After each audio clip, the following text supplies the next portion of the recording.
Roger Wakefield here. Welcome to the Trade Talks Live. And as you see, man, I'm solo today. Squirt's actually doing a Leak Pro training, but if this is your first time here, hang around. You may have found this accidentally. We talk about things going on in the trades. We've got 11 different topics that we talk about. We kind of rotate them around every couple of days. But if you've been here before, welcome back. Good to have you here. I hope that you had an amazing weekend. I was actually in Kansas City speaking at Mitch Smedley's TradeWin event, which was really, really good. Got to hang out with some wonderful people. So I'm going to go ahead and get going here. Remember that this video is sponsored by Leak Pro. Now, Leak Pro is the most precise leak detection system for professional plumbers. If you're a professional plumber and you want to grow your skill as a plumber or grow your bottom line as a plumbing company owner, that's what Squirt's out there doing right now, training a young man from Tulsa or just outside of Tulsa down here learning how to do slab leak detection and location. So pretty neat. I love what we get to do. But Leak Pro can literally change you and change your business. It brings on a new skill set. It brings on a new service that you can offer. And getting the complete kit, getting the training is going to make a difference in your career or the bottom line of your company. If you want to learn more about it, go to www.leak-pro.com or give Squirt a call at 1-8888-LEAK-PRO. I'm going to go ahead and jump into the national news because, and guys, we've been talking about this for a while, but tariffs. And we've been talking tariffs on mainly steel, different things like that, copper, steel, any type metals that are used in construction. But today we're talking about something a little bit different. Today it's about lumber, because lumber tariffs could raise housing costs. Now we know that eventually it's all going to wash out, but here's what the deal is. What the tariffs are doing, they're getting the imported goods price up to where it's about the same as buying local. This is good because now more people hopefully will either buy American or that they can pay the tariffs either way. The U.S. is considering new tariffs on imported lumber, sparking concerns in the construction industry. Now, as a plumber, that's probably not going to directly affect us, but indirectly could it? And the answer is absolutely. Tariffs are expected to, if the tariff passes, the added cost could increase the price of an average new home by $6,000 to $10,000. And that's an average home. So these luxury homes, say a luxury home is 10 times the price. Now you're talking $60,000 to $100,000. Guys, this is going to get to where it affects all of us because there's going to be less people building new homes. In a way, that's good because now they may be looking at more remodeling. Lumber prices have already risen by 12% just this year. Okay, so in the first 2 months of 2025, they've already increased 12%. How can you get ready for this? Man, if you're a contractor, you can bulk buy. Randy and I talk about this all the time about buying bulk purchases. If you know you're going to use 500,000 studs in the next 6 months, go ahead and buy them. Buy them by the truckload. Get them while they're cheaper before the pricing goes up. And they do this with water heaters. Anytime they make changes on water heaters, a lot of these big companies, they'll go buy a truckload of water heaters that haven't increased in price yet. So now when they do increase in price and every other plumber raises their prices, they can do one of two things. They can keep their prices low because they bulk bought and say, okay, now what we can do is bring in more buyers, new customers, anything like that, because we've got our prices a little bit lower, or they can go ahead and raise prices. Now what they invested in is now worth more money. So, man, just great ways to look at it and good ways to think about it. But that, exploring alternative materials. What if you did something instead of 2x4s? What if you did manufactured wood? We've been talking about that a lot lately. There are plastics that are as heavy duty as steel now. And when you look at things like that and how you can possibly do things with it, this is how we make changes the way we do construction. So if it gets too expensive to buy regular wood, why not go ahead and look at the alternatives? What are the alternatives? I saw a deal, and I mentioned this the other day. There was a video on CBS Sunday Morning about 2 or 3 weeks ago about a guy building a non-flammable house. Now he says, look, I can't guarantee you a fire couldn't get hot enough that it could possibly burn. He said, but just your standard average fire is not going to damage this house. That's somebody looking outside the box. We need to look outside the box too if materials get too expensive. Copper started going up. They started looking at plastic piping, and that's what we're using nowadays, PEX. So look at alternatives and including cost adjustment clauses in your contracts.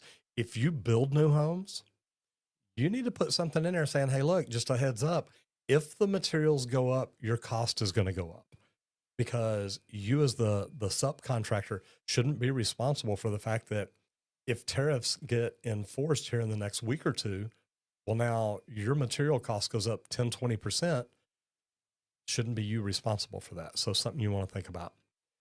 Okay, so bottom line, adapting to higher material costs without losing profit. So how do you do this? And rising costs for lumber, copper, steel, and concrete are putting pressure on construction budgets. Guys, we've been talking since the first of the year. Prices are going up. Well, now these tariffs are going to make that happen even faster and on more areas. It's not just the metals that we've been talking about. Contractors need smart strategies to maintain profitability. And it was really neat because, like I said, I was at Mitch Smedley's Trade Winds this last Saturday, spoke at it, and you learn great things during the day. And he had some wonderful people speak there. But really where you learn is sitting around at happy hour, at dinner and stuff like that, where you're visiting people, where you're talking to people, where you're literally getting to discuss what is truly going on in the world today. But tactics that can help you stay profitable, because each and every one of us, we're in this to make money. We did not start a business just to say, hey man, I'm an entrepreneur now. We started this, and it really is funny because I guess that we did it because entrepreneurs are weird people. We're the only people in the world that will work 100 hours a week just so we don't have to work 40 hours a week for somebody else. Because when you're an entrepreneur, you work your tail off and you don't always make a lot of money. Trust me, it can get tough out there. But tactics to stay profitable. Number one, negotiate supplier discounts and buy in bulk. The bigger your company gets, the more of a discount you should be able to get. And it always blew my mind whenever I'd have an account set up and the people paying cash or the people paying up front would get some kind of a discount. And I'd be like, wait, I want that discount too. And they're like, yeah, but we're net 30 or whatever it is. It's like, that's okay. I'm only buying from you. So remember, these percentages and discounts are negotiable. And then like I talked about earlier, buy in bulk, offer flexible pricing, or be able to adjust your bids accordingly. I like the idea of putting into the contract, hey, there's flexible pricing here. And if you want to go through and add 20% to all your materials and say, hey, this is my price, but if materials do not increase more than 12% in the next 90 days, however long it is that this contract's good for, or this house is going to be built, say, hey, look, there could be a 10% discount, but at least let them know up front what the material increase could look like. That way they're not shocked whenever you present them with it. And then use prefab or alternative materials where possible. Now, we've talked about the alternative, but think about the prefab. What can you do that can help you speed that up? Can you literally build the walls? And I'm going to talk to the carpenters. Can you build the walls off-site, then bring them out, set them down, stand them up in place, and put them together? Plumbing. Whenever I was a commercial plumber, we got to where we were pre-manufacturing the toilet headers. So if you've got a header that's 8 toilets long, maybe it's 4 toilets, 4 urinals, whatever it is, we would prefab that, put it on these metal skids, send it out to the job, fly it in place, slide it over, bolt it down. Anytime that you can do prefab, anytime you can work in a shop, a controlled environment, it's going to be better. And then we've already talked about the alternative materials. But what is the best way to adjust pricing strategies without scaring off your clients? Be transparent. Explain the market conditions and offer value-based pricing rather than just cost-based. I love the idea of being upfront and saying, look, I'm gonna let you know this price has a 20% bump in it on materials because they're expecting materials to go up. Negotiate that. Say, look, if you'll upfront the contract and allow me to buy my materials now, we can take that 20% off the materials. But we've got to buy it before any price increases are incurred. When you look at stuff like that and you come to the contractor or you come to the homeowner that's actually the one having the home built, and you can talk to them about things like that, that could be a possibility. If they're like, look, I can pay $10,000 for all your materials right now, then I don't have to worry about this increase. It may be a good deal. So I like doing stuff like that. So now we're going to move into safety, the hidden dangers of working with old wiring. Now, I'm not an electrician. I'm going to tell you all that right now. But there's some pretty interesting numbers here. It says so 70% of homes are 30 years old or more, meaning many electricians encounter outdated and dangerous wiring daily. Now, I'm sitting here thinking my house is 24 years old, so I'm not quite at that 30 years. But you got to look at stuff like that. What kind of changes have been made since 2001, where it's like, you know what? There's been a lot of changes made since my house was built. I may want to look at this. I may want to have an electrician come in and just do a safety inspection on my house. Is everything okay? I've got one wall switch that literally I've got to kind of hit it and bump it to make sure that it comes on and doesn't flicker, doesn't go off or anything like that. But what can you do? It says, key risks with old wiring. You've got the knob and tube wiring, which had no grounding. It's prone to overheating. Aluminum wiring, which they built in the 70s. That's what they built houses with. Prone to expansion and contraction, causing loose connections. So when it heat, it would expand. When it got cold, it'd come back down, and that would loosen connections up. And then overloaded circuits. Older homes weren't designed for modern electrical loads. It's like seeing that outlet where there's like somebody's put in a 10 gang box and there's all these wires plugged in. Some of those come off with a 3-way to where there's 3 of them plugged in. They're not made for that kind of an overload. And when there's that much power going through there, it does. It heats it up, the wires get hot, and things start burning and melting. So you need to look at that and think, okay, what can we do here? And the thing is, always check for overloaded circuits. And if an electrician comes in, and that's why I said it would probably be a good idea for me to have an electrician just come in and go through my house. But anytime you can look for those overloaded circuits like that, it's going to help keep you from having problems. But if you're a homeowner too, remember, don't just plug a whole bunch of stuff. And I worry about that every time I check into a hotel because I've got to where I carry a power strip with me. And I started doing it when I went on the cruise. But you carry a power strip with you because, I mean, we've got phone chargers, we got computer chargers, we got iPad chargers. When I'm there, I mean, I had lights, I had everything that I needed to plug in. I had cameras I needed to plug in. I've got extra phones for TikTok and Instagram I need to plug in. So you plug in all these things, and I always worry about that. Am I plugging too much into it? Another thing is use pigtailing for aluminum wiring. Now, that's something you want to check. If they've got aluminum wiring and they got a pigtail in there and they've got 10 things plugged in it, that's probably overloading that system. So you want to look at it and say, okay, how can we eliminate this? Can you move those things that are being charged there, move them somewhere else? Can you install another outlet? Can you get rid of the get rid of the aluminum wiring and put in copper wiring? It may be time for an upgrade. And look, guys, this is safety. So safety is something that you want to look at. Any job that you go on. And if you're an electrician and you're walking into a house, you definitely want to say, hey, I noticed you have aluminum wiring. When a home inspector looks at a house for a buyer, that's the first thing they come in and look for. They look at the panel and they look at the wiring. So I understand that things like that can be a problem, but you want to make sure that if you do have an electrician comes in or have an electrician come in, that he looks at the NEC grounding standards, he looks at your wiring, he looks at your panel, and gets as many things current and up to date per safety precautions.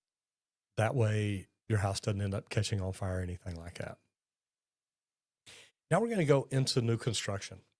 And Randy and I talk about this a lot, but the prefabrication.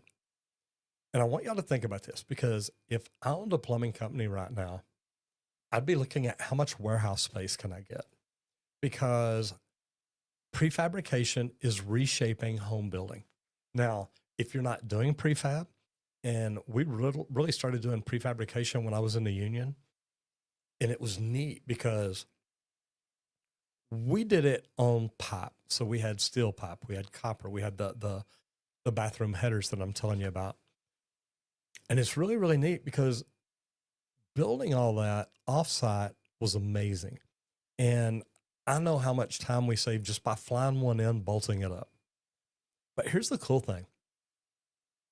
When you go look at some of these companies, and they sent me up to a company called Ahern up in Wisconsin.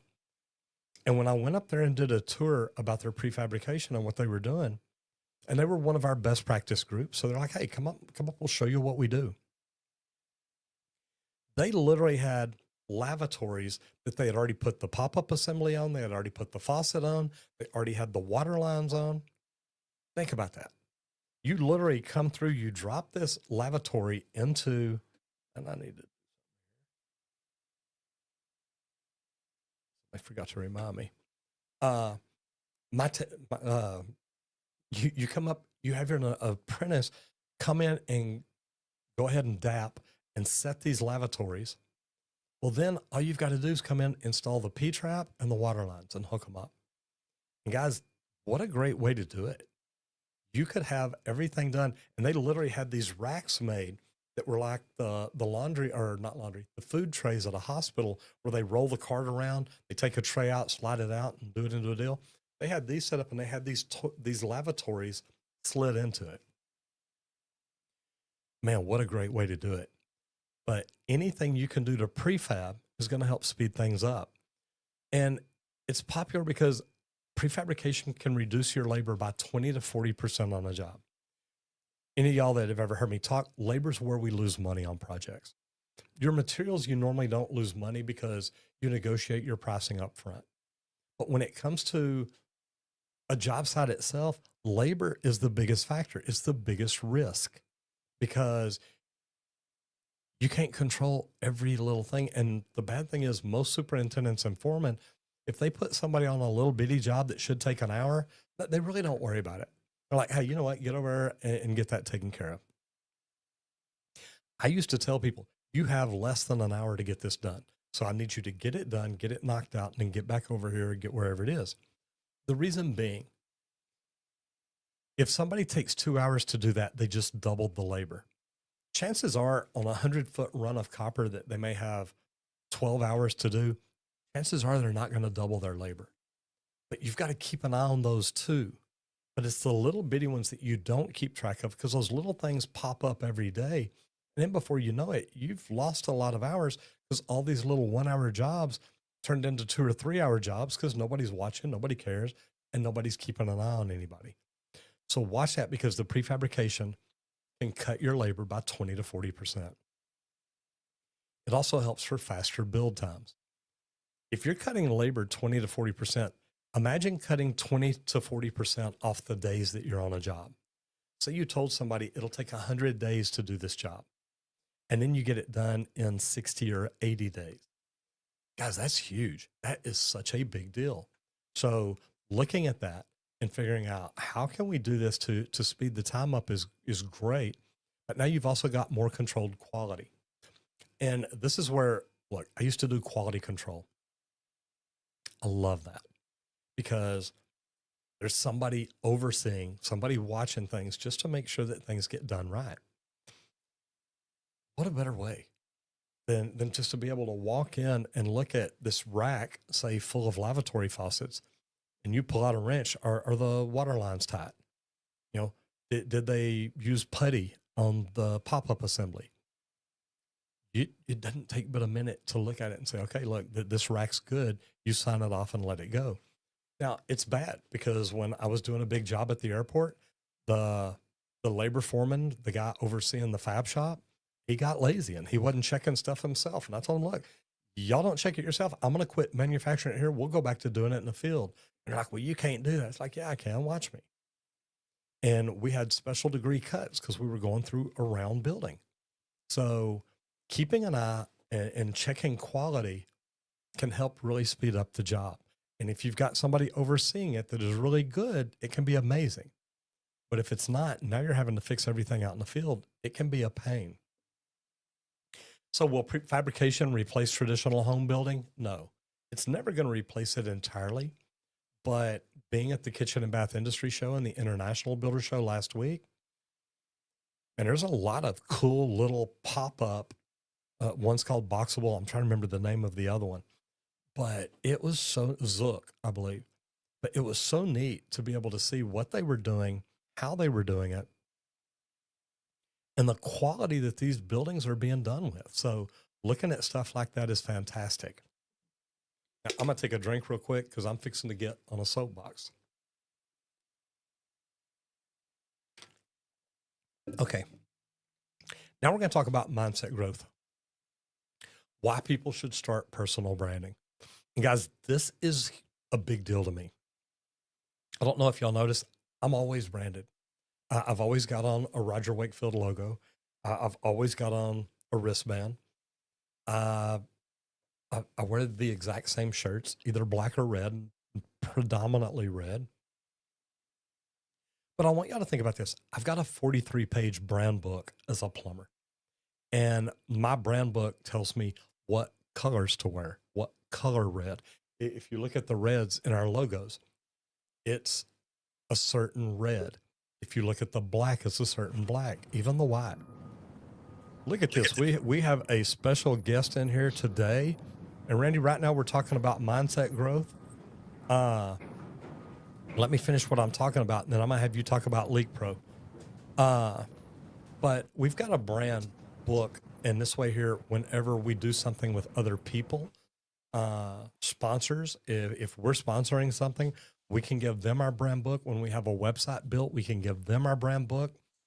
The team, the people that we hire, we can give them the brand book. That way they know what colors we use, what fonts we use, different things like that. But contractors and tradespeople who build their online presence can land higher paying clients, attract apprentices, and create new income streams. Ways that they can start branding: post job site photos and videos online, share expert tips on YouTube, Instagram, TikTok, Facebook. If you've got a brand and you're not making videos on Facebook letting people know what you do, you should be. And offer free local workshops to help build credibility. Imagine if you did a workshop at your house and all you did is teach people how to fix a frost proof or how to turn the water off at their house and why they need a valve box, how to find that valve box, how to turn off the water at the meter, anything at all like that. And that's some cool stuff that you can do. So how can personal branding help a tradesperson grow their business? It builds trust, it increases visibility, and it can lead to a better job opportunities or even sponsorships. And, you know, Randy, we've been at a lot of trade shows here lately. We've met a lot of people in a lot of booths that have some sponsor deals, and everybody is on point, on brand, and looking right. And I want to say something here real quick because Lori just jumped in and says, understanding branding and branding science is a game changer for any business. Basic understanding will help set you apart from the competition. Yeah. And she's into neuro branding, and yeah, she gets it. Squirt, how you doing today? I'm doing lovely. I got a training going on this morning, you know. Okay, So, Randy, I do not hear you. You're muted. ooh, Try now. can you hear me now? Uh-uh. There we go. I don't have any audio from you. Do what? Oh.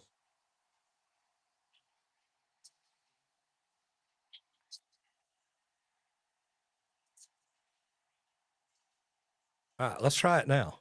Hey, how's it going? Now I can hear you. Is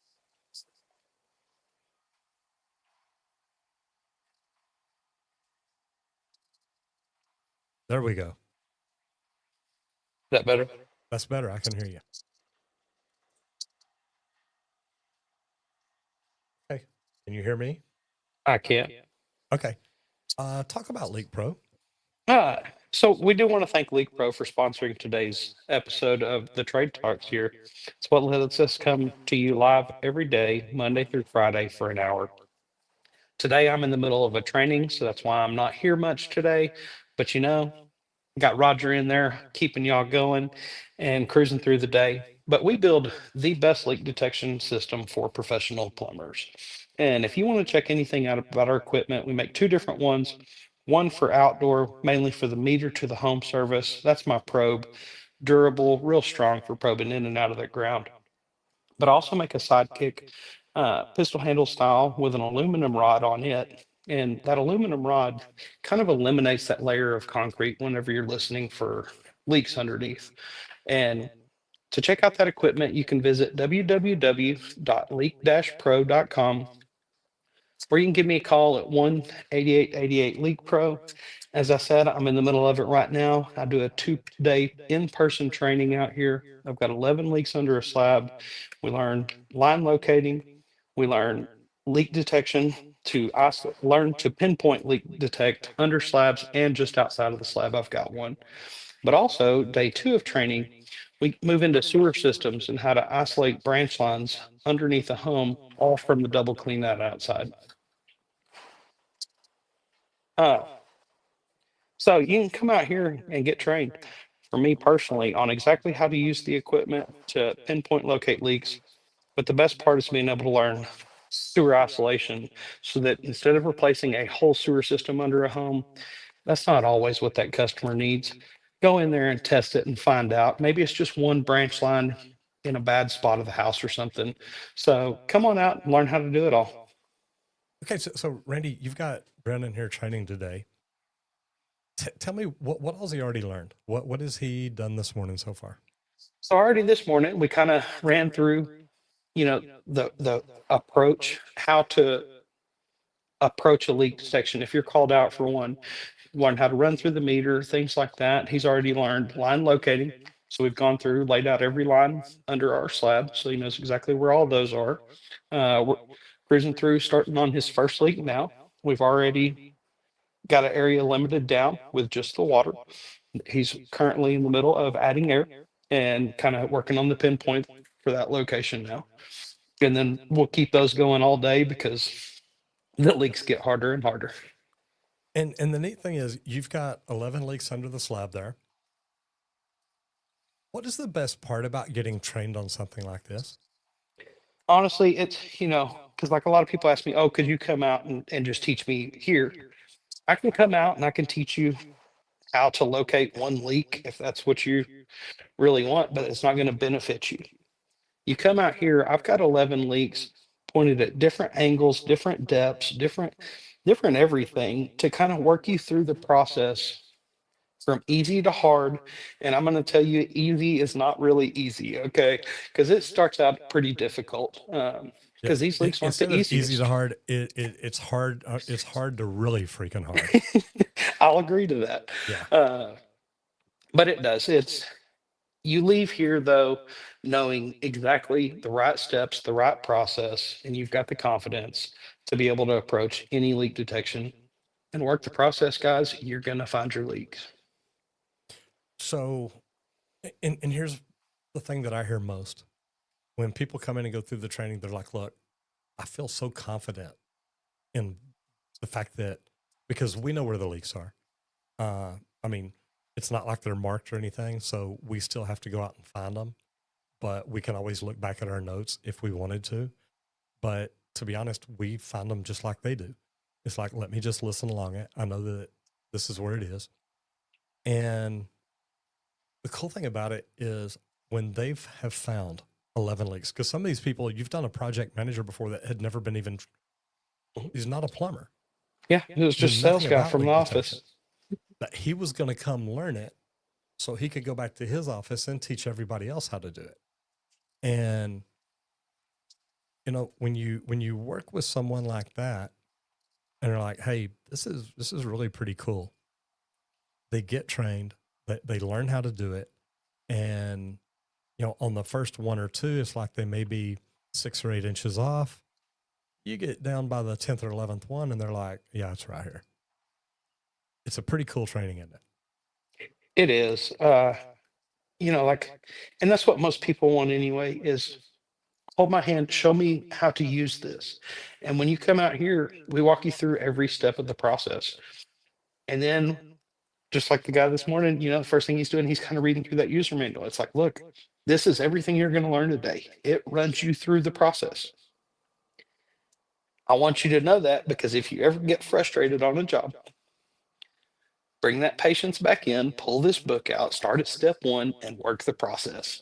You're going to find your leak. So it's good to have that on hand as a little reminder and an extra guide in your pocket to be able to run through too. And that's one of the biggest things is SOPs. What is your standard operating procedure? What is the process that you go through? And I learned this from an entrepreneur I worked with once. And he got up to speak one day, and literally it was so cool because he says, look, anytime you do something more than once, have a process for it. That way you do it exactly the same every time. It keeps you from taking shortcuts. When you're doing leak detection, look, I've worked with some plumbers. They'd walk into a house. They say, oh, water's in the floor right here. Make a hole right there. Well, water takes the path of least resistance, y'all. If you're not listening and verifying and checking and double checking, you're guessing. And it's always neat to see. And I love watching the people go through this training, because they get in here and they go through it. And then all of a sudden they're like, aha, I completely understand. So I saw you look away. Is he done there? No, I don't see it. I was just listening for the compressor. Okay. Okay. Yeah. Turn the air on, turn the air off. Uh-huh. Cool deal. Well, Squirt, I am fixing to get back into our list today. Are you in here for a Good deal. minute, or are you heading back out there? Do you just I'm wanna probably say going to hello? head back out. I just wanted to jump in, tell everybody happy Monday, kick off the week good. And hey, make sure that you're out there hitting it effing hard, because we know I am. Absolutely. All right. Y'all have a great Squirt, day, everybody. thank you for jumping in. Uh-huh. Like you said, whatever you do out there today, do it safe, but hit it effing hard. So I'm going to take out my headphones because I'm not getting my voice in there. I'm going to go ahead and jump into all trades for a minute, because Texas is moving to regulate residential solar companies. Texas currently has no licensing required for solar installers, leading to poor quality installs and deceptive sales practices. Guys, if you're an electrical company, and I talk about this all the time, if you're an electrical company and you're not looking at getting into solar, this is something that will blow your mind, but it's also going to make your company grow. I had a company contact me about the marketing company that I'm running, that we're doing. And he contacted me. He's got a residential solar company doing $6 to $7 million a year, and he wants to double it. And he's literally doing no advertising, no marketing, no nothing. And his website was okay. Nothing great. So guys, the opportunities out there are phenomenal. I want you to know that. But a proposed state licensing requirement would improve consumer protection and installation quality. Should all states require solar to be licensed? Absolutely.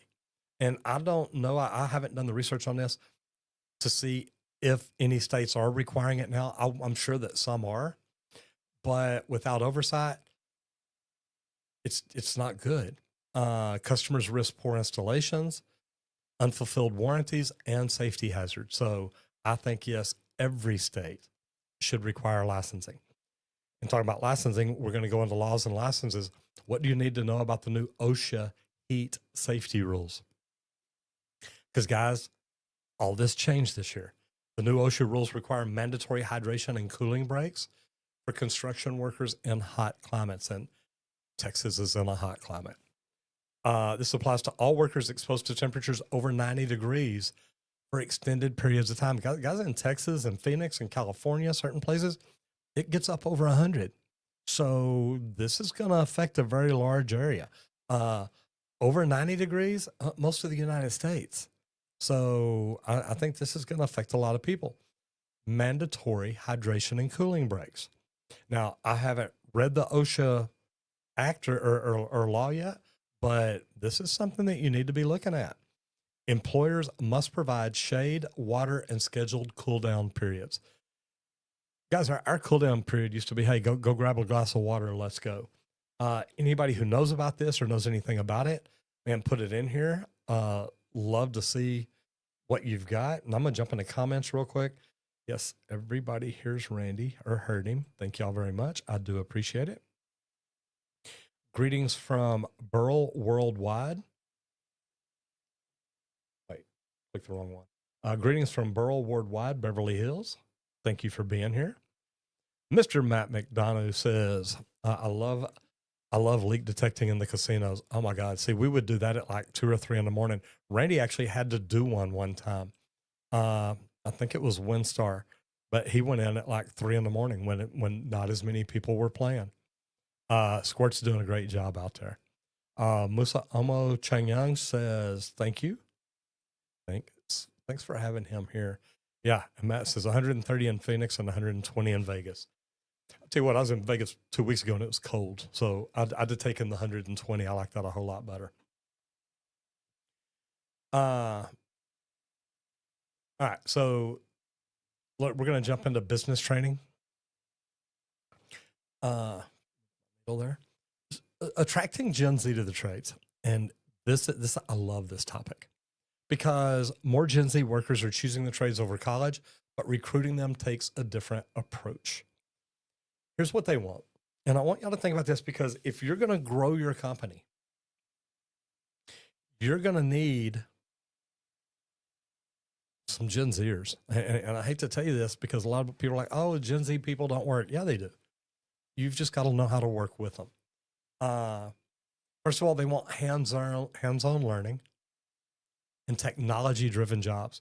If you're a plumbing company and you've got an app, you've got software that they can use, I mean, even setting them down in front of YouTube to learn stuff, guys, the opportunity is pretty good because if you'll be that guy that has, and I mean, even new stuff like new technology, leak detection equipment, sewer cameras, there's so many things out there that they can use. Yeah, I think can just make a difference as to whether they want to work for you or not. But they want hands-on learning. Do you have a training area? Do you have an area of your shop that you can have people install toilets? You can do different things. But hands-on learning and technology-driven jobs, work-life balance, and flexible scheduling. You know,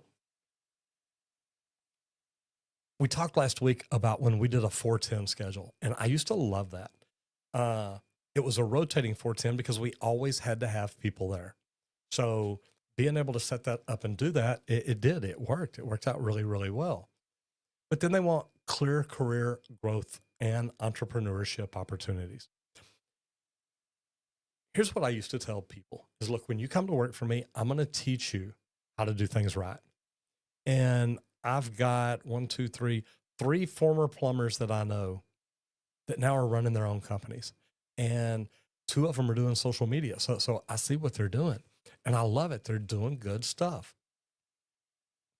But what is the best way to get Gen Z interested in the skilled trades? Use social media marketing. Y'all see what I'm doing? Talk to them. This is where they're at. They're on social media and they're looking for careers. But use social media marketing, show the earning potential, and offer a fast track training program. State of Texas, come on, it doesn't take 4 years to become a journeyman plumber. It really doesn't. If you've got people that have the learning capabilities to get online or the learning ability to get online and the capability that is there, guys, they don't have to take 4 years to learn to get a plumbing license. It's not that hard. Now, there's a lot of old school plumbers who are going to say, oh, no. It took me 4 years. It should take everybody 4 years. Were you going home every night and studying on YouTube or looking stuff up? I mean, every answer we want is right here. They know how to use this better than we do. So really, it's something that can be done. But social media is big. Talk to them. If you've got a Facebook page, if you do Facebook, if you video yourself working, there's nothing wrong with saying, hey, look, if y'all like to learn how to do stuff like this, or if you're thinking about getting into a trade, I would highly recommend plumbing. Come down and talk to us at Texas Green Plumbing. We'd love to get you on board. You start having conversations like that, and people are going to be like, okay, I'm interested. Let's talk about it. I used to do that. And if I owned a plumbing company, I would still be doing this. I used to go grocery shopping at night, 10 or 11 o'clock. I used to stay up later than I do now. But I would literally go grocery shopping. And as I'm walking down the aisles, I'd look at the Night Stalkers. And the Night Stalkers literally, that's what they do. They've got cartons of food that they've got to put on the shelf. And I'd go down that aisle real slow, and I'd always turn and look at stuff, but I'm steadily keeping an eye on them. And if they were staying busy, by the time I got down to them, I just look at them and say, hey, I got a question. Are you going to do this forever? And they'd always laugh and say, oh God, no. It's like, well, what do you want to do? And they're like, I don't know yet. Like, well, what if I told you that I could help you get a job making $100,000 a year? Now you're not going to make $100,000 a year to start off, but in this career that I'm going to tell you about, you could make over $100,000 a year, really. And they're like, okay, well, what is it? It's like, well, have you ever thought about being a plumber? Nowadays, I tell them a plumber, an electrician, an HVAC tech, a roofer, a carpenter. In other words, I still do this. I talk to kids all the time and tell them, look, you've got great opportunities ahead of you. But I would ask them, would you be interested in learning about becoming a plumber, a pipe fitter, a welder, or an HVAC technician? At the time, guys, I was an instructor in the union. So if they said yes, I'd just give them a card. And I say, look, I don't want to take you away from your work. You're staying busy. You're doing a good job. But I want you to call me and let's talk about what career you might be interested in. And half those kids would normally call me. They're like, hey, you really piqued my interest the other day. How can I make $100,000 a year and not have to go to college? And they thought it was great. So, guys, the opportunity is out there. Ends Plumber's Corner Jetter says, happy Monday, Roger. Yeah, Vegas can get a little nippy. Muso Mama says, just hit 70 grand. Congratulations, as a third-year apprentice. Yeah, guys, that's not bad money. So anyway, we all need to be recruiting into the trades, and that's how we do it. Okay, we're going to talk about vehicles, and Randy's got electric work trucks down here ready for job sites. Yeah, I don't want to go into electric vehicles right now. Let's talk about leasing versus purchasing. And I know that we mentioned it the other day, but I got some questions on it. So what I want to say is it's different for everybody, because everybody asks me, Roger, what's the best thing to do? Well, what's the best thing for you? Are you going to take care of your vehicle where it may last longer than 4 years and still look good, still look new? Are you going to, or do you want new vehicles every 4 years? What do you want? And what kind of money do you have? What we started looking at, we were buying older vans, not brand new vans. And we did that, of course, because we didn't have money starting out. Then later we started buying newer vans, but we still had problems with them because, somebody got rid of them for a reason. But then right before I sold the company, we started leasing vehicles, and the attitude change of the plumbers was phenomenal. Literally, man, they're in a brand new van, and it's a bigger van. It was fully stocked, meaning that we invested in the shelving. We invested in newer equipment. We had newer sewer machines and cameras and stuff like that. We were looking better. Whenever we leased the vehicles, we had them wrap them before we got them. That way we weren't responsible for them. So everything that needed to be done to the vehicle was done. And leasing them, it made it where, look, we could get 4 new vehicles and we just paid the lease. Guys, leasing versus buying, it's up to you which way you go. And I understand in the very beginning, you may not have the money, but you know what? If you said, hey, look, I'm going to start with a brand new leased vehicle that's wrapped, that's set up, it's going to make your life easier. And the good thing about that compared to running a truck that is an older truck, you don't have to worry about them breaking down as much. Whenever we had the old trucks, it would be like, I mean, I remember twice one of my plumbers called me and saying, hey, I'm out here trying to start the van. It won't start. And I'd have to either go over and jump it because they kept trying to start it and it ran the battery down, or try to do a reset on the computer. And you never knew what it was. So you've got to be careful because an older vehicle can cost you money. And when you look at what a vehicle can lose you in one day, that could pay for the lease for an entire month. Actually, pay for a couple of leases in an entire month. Because I think we were leasing our vans for about $650 each per month. And you look at that, well, for a plumber to run $1,300 in a day is not a big deal. It's actually better be running more than that. So it's just something to look at and think about, because it's different for all of us. And we've got to figure out what the best thing is for us. So I can't tell you what the best thing is for you. I just tell you, look at what kind of income you're doing, what kind of revenue you're generating, and look at the brand that you're trying to build. You know, Lori talked about that a while ago. Building the brand is what it's all about. Marketing, understanding branding and branding science. It's a game changer. You want somebody to professionally design your wrap for your vehicle. That way it helps sell you. You don't just want to wrap a vehicle and say, hey, to me, that looks good. You want to look at the science behind it and say, is this going to make people call? And stuff like that is crazy. Lori says, Musa Omo, congratulations.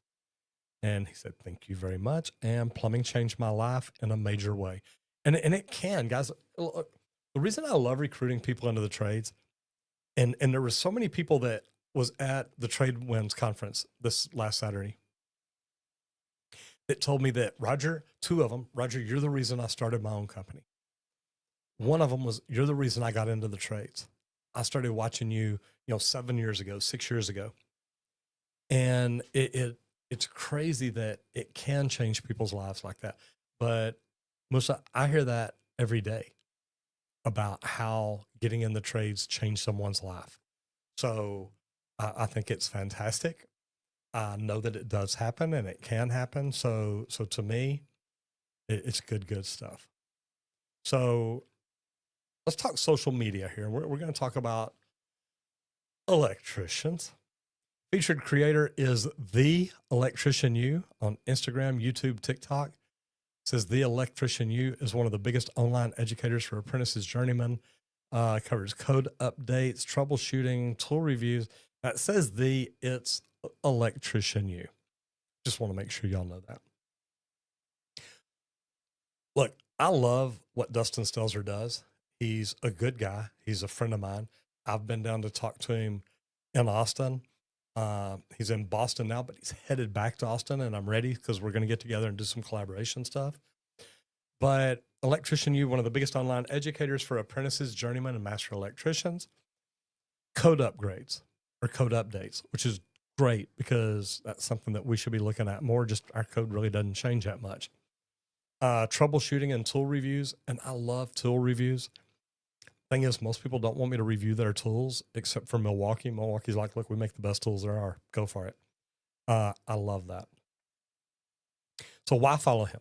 Well, he breaks down the NEC code changes in easy to understand videos. This dude wrote an electrical manual that a lot of continuing education services are using. So he understands it. He's a great guy, makes great videos. I love watching what he does. if you're smart, go to Instagram, YouTube, TikTok, look for Electrician U and follow him. He shows real world electrical work, not just theory. He had the coolest little workshop in Austin. And I hadn't even seen his one in Boston except for in the videos. But man, to see the way he did things was really, really cool. He helps apprentices study for the licensing exam. We started doing that too. We started breaking down the plumbing exam and what it's like and how to show people how to do things. So to me, that is just a great thing to do. Anytime you can help someone better their career, anytime that you can help make their life easier, it's good. And, you know, like Musa said, plumbing changed my life. I hear that from so many people every time I go to a conference. And, you know, even just the other day at Tradewinds, one of the guys came up and says, Roger, look, like 2 months after being in plumbing, I'd made more money than I had ever made. And I was making it every week. And he says, I got in and I started working hard and I started working good and they give me raises. So I'm making more money. And he said, I just fell in love with it. Look at what all you're doing in the world. If you're a good plumber, you're really helping people. And me, you know, Sean Strong talks about it all the time. He says, look, we're like superheroes. We just don't wear capes. And I'm sure some plumbers do. But here's the deal. Matter of fact, I know one that used to. But here's the deal is we get to save people's lives because if we do our job right, plumbers protect the health of the nation. Now, electricians save people's lives. We talked about getting rid of getting rid of aluminum wiring. HVAC people, we keep people warm in the wintertime and cool in the summertime. Everything that we do helps people live better lives. So I think it's phenomenal to see somebody like Dustin doing what he does. And like I said, he provides valuable real world knowledge in an easy to digest way that helps both new and experienced electricians. And that's what it's all about. People ask me, Roger, why do you keep doing YouTube? Because of the value that I bring people. And you know, if you hadn't hit the subscribe button here, hit the subscribe button and ring the bell. That way you get notified. We go live every day at 10 o'clock Central Standard Time. And we do it to bring value to people. We're working on bringing in some sponsors. That way we've got more people jumping in, kind of like Randy did a while ago. So we're working on those sponsorship deals. We want to bring in sponsors like a plumbing supply that can bring in people that talk about other products. We want to bring in a branding marketing company that can literally, I've got an SEO guy that I'm going to bring in that I'm working with him to put together an amazing package. So anything that we can do to bring value to people, that's what we're working on. Now we're going to talk about best questions. And these are always good because these are the questions that y'all ask. And I'm going to take a drink first. Okay. Question came in and says, what's the best way to insulate outdoor plumbing in freezing climates? Heat tape is, of course, the best way. You get the thermostatic controlled heat tape that kicks on at a certain temperature. It is the best. Then foam pipe insulation is probably the next thing. You want to make sure all your pipes are insulated that you can. And then automatic shutoff valves for waterproofing. Now, I don't use a lot of those, but I've seen them used and it looks like they work. My thing is heat tape. Heat tape, put a bucket over it, put a blanket over it. If you've got outdoor pipe, do whatever you've got to.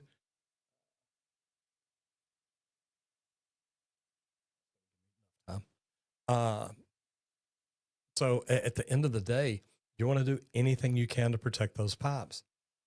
One thing, if you've got external plumbing, meaning you've got walls on an external wall, there is nothing wrong with letting that faucet drip when you know it's going to get down below freezing. I would rather have a little bit higher water bill and say, yeah, I'm sorry, I wasted some water, than I would have to come in and fix a repair.